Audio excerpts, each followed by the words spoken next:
ക്ഷേത്രത്തിൻ്റെ ശ്രീലകത്ത് ഉച്ചപൂജ കഴിഞ്ഞ് കളഭാഭിഷേകം പൂർത്തിയായ അവസ്ഥയിൽ നെയ്വിളക്കുകളുടെ പീതപ്രഭയിൽ പൊന്നുണ്ണിക്കണ്ണൻ സർവാഭരണ വിഭൂഷിതനായിട്ട് ഇങ്ങനെ തിളങ്ങി നിൽക്കുന്നുണ്ട്.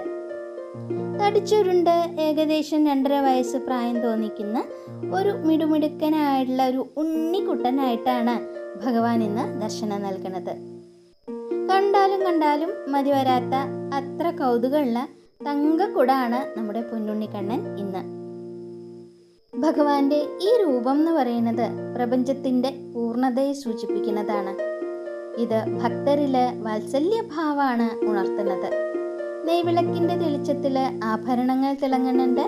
അത് അജ്ഞാനാന്ധകാരത്തിൽ കഴിയുന്ന മനുഷ്യ മനസ്സുകളിലേക്ക് ഈശ്വരീയ ജ്ഞാനത്തിൻ്റെ പ്രകാശം കടന്നു വരുന്നതിനെയാണ് സൂചിപ്പിക്കുന്നത്. ഭഗവാൻ തൻ്റെ 2 തൃപ്പാദങ്ങളും പരസ്പരം ഇങ്ങനെ പിണച്ചു വെച്ചാണ് നിൽക്കുന്നത്. ആ പിണച്ചു വെച്ച തൃപ്പാദങ്ങളിൽ വീതിയുള്ള തിളങ്ങുന്ന പൊൻതളകൾ മിനുങ്ങുന്നുണ്ട്. പിണച്ചു വെച്ച പാദങ്ങൾ എന്ന് പറയുന്നത് ഭൗതിക പ്രപഞ്ചത്തിൻ്റെയും ആത്മീയ പ്രപഞ്ചത്തിൻ്റെയും സംഗമത്തെയാണ് സൂചിപ്പിക്കുന്നത്. ഭൗതികമായ ആഗ്രഹങ്ങളെ മറികടക്കാൻ ഭഗവാന്റെ തൃപ്പാദങ്ങളിൽ ശരണം പ്രാപിക്കുകയേ നമ്മുടെ വഴിയുള്ളൂ, നമ്മുടെ മുന്നിൽ ആ ഒരു വഴിയേ ഉള്ളൂ എന്നുള്ളതാണ്.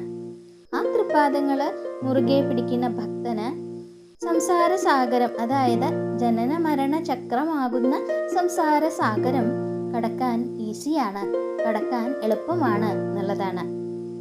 പൊൻതലകൾ എന്ന് പറയുന്നത് ലക്ഷ്മി ദേവിയുടെ സാന്നിധ്യത്തെയാണ്, ആ ഐശ്വര്യത്തെയാണ് അവിടെ കാണിക്കുന്നത്. കണ്ണന് ഭംഗിയുള്ള പട്ടുകോണകം ചാർത്തിയിട്ടുണ്ട്. അതിന് മുകളിലായിട്ട് ഇങ്ങനെ മണിമണിയായിട്ട് തൂങ്ങിക്കിടക്കുന്ന പോലെയുള്ള കിങ്ങിണി ചാർത്തിയിട്ടുണ്ട്. കിങ്ങിണിയുടെ മുകളിൽ വട്ടത്തിൽ ഞാത്തുകൾ തൂങ്ങിക്കിടന്ന് ഇങ്ങനെ താഴേക്ക് ഇങ്ങനെ തൂങ്ങിക്കിടക്കുന്നത് കാണാൻ നല്ല ഭംഗിയുണ്ട്. കിങ്ങിണി മണികളുടെ നാദം എന്ന് പറയുന്നത് പ്രപഞ്ചത്തിൻ്റെ ആദിനാദമായ ഓംകാരത്തെ ഓർമ്മിപ്പിക്കുന്നത് തന്നെയാണ്.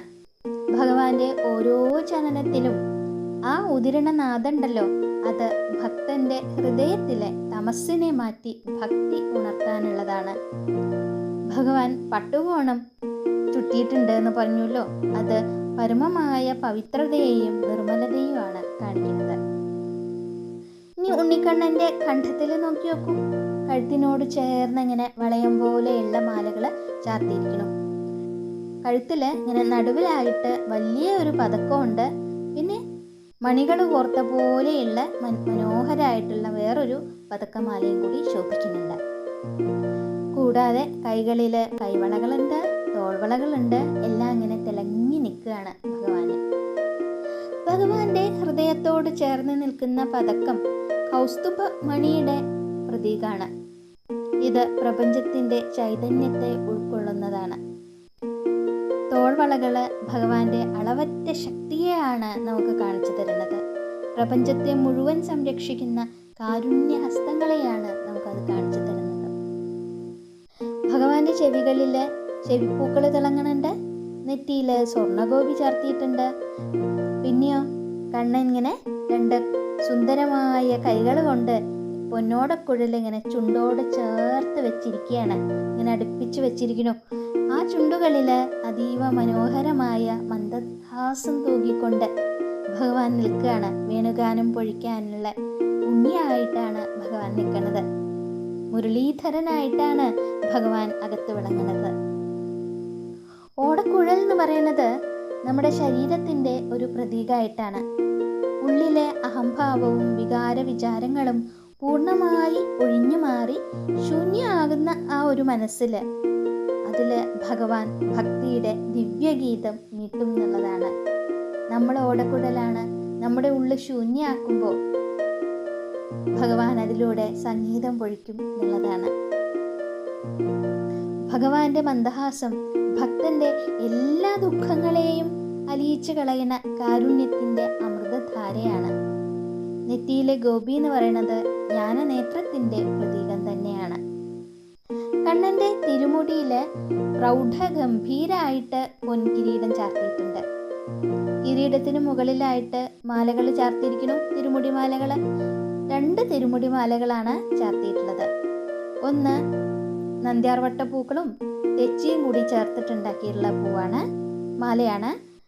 മറ്റത് തെച്ചിയും തുളസിയും കൂടി ചേർത്ത് കെട്ടിയുണ്ടാക്കിയിട്ടുള്ളതാണ്. കൂടാതെ കഴുത്തിൽ നോക്കി നോക്കൂ, ഇങ്ങനെ ഉരുണ്ട് തടിച്ച വനമാല ഇങ്ങനെ തൂങ്ങി നീളത്തിൽ കിടക്കുന്നുണ്ട്. അങ്ങനെ 2 ഉണ്ടമാലകളാണ് കണ്ണൻ്റെ കഴുത്തിൽ തൂങ്ങിക്കിടക്കുന്നത്. അതിലൊന്ന് എന്ന് പറയുന്നത് താമരയും തുളസിയും നന്ദ്യാർവട്ടവും കൂടി ഇടകലർത്തി കെട്ടിയുണ്ടാക്കിയിട്ടുള്ളതാണ്. വേറൊന്ന് വെളുത്ത പൂവ്, അതായത് നന്ദ്യാർവട്ടവും തെച്ചിയും തുളസിയും കൂടി ചേർത്തുണ്ടാക്കിയിട്ടുള്ളതാണ്. പിന്നെ വിധാനമായിട്ട് പുഷ്പാലങ്കാരം ചെയ്തിരുന്നു.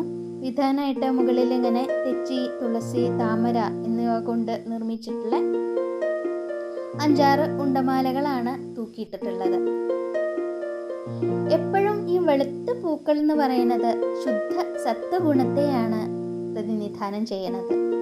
ചുവന്ന തെച്ചിപ്പൂക്കൾ ഭക്തിയുടെ തീക്ഷ്ണതയെ, അതായത് രജോഗുണം, ഭക്തിമാർഗത്തിൻ്റെ രജോഗുണമാണ് കാണിക്കുന്നത്.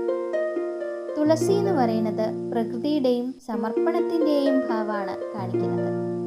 വിധാനായി നിൽക്കുന്ന മാലകൾ ഭഗവാൻ പ്രപഞ്ചത്തിന് നൽകുന്ന തണലിനെയും പ്രകൃതിയും ഈശ്വരനും ഒന്നാണ് എന്നുള്ള അദ്വൈത സത്യത്തെയാണ് കാണിച്ചു തരുന്നത്. ആപത്തുകളിൽ നിന്ന് ലോകത്തെ രക്ഷിക്കാൻ ഗോവർദ്ധന പർവ്വതം ഉയർത്താൻ ശീലിച്ച ആ കൈകളെയും പിണച്ചു വെച്ച തൃപാദങ്ങളെയും മനസാ സ്മരിച്ച് നമുക്ക് സാഷ്ടാംഗം പ്രണമിക്കാം.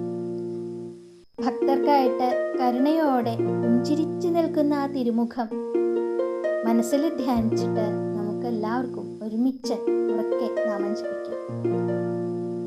നാരായണ നാരായണ നാരായണ, കൃഷ്ണ ഗുരുവായൂരപ്പ.